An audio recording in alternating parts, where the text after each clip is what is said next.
Does it also give too much power to the bureaucracy? Because with so many overlaps and possibly a lot of confusion to be exploited in the complexity of it, that a lot of power can be wielded there. There's a lot of potential handbrakes.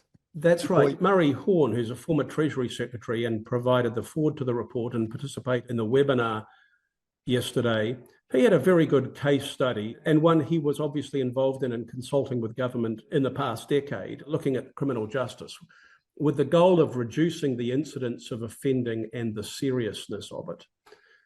And the idea was that there are at least three government departments involved in the crime pathway. There's the police, there's the court system, and there's corrections.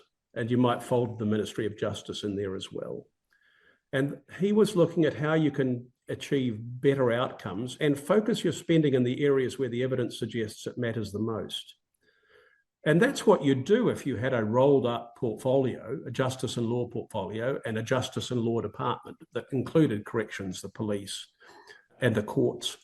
You'd look at, well, where should I be focusing my priorities and spending the marginal dollar? But when there's a separate minister for police and a separate minister for corrections and a separate minister for the courts, and each of them have their own departments, they'll all be thinking that my priorities are most important. If they're not most important to solving crime, which they may think they are, solving the crime problem, they're most important to pursuing my career objectives, because I want to show the Prime Minister and Cabinet and the public that I'm achieving something.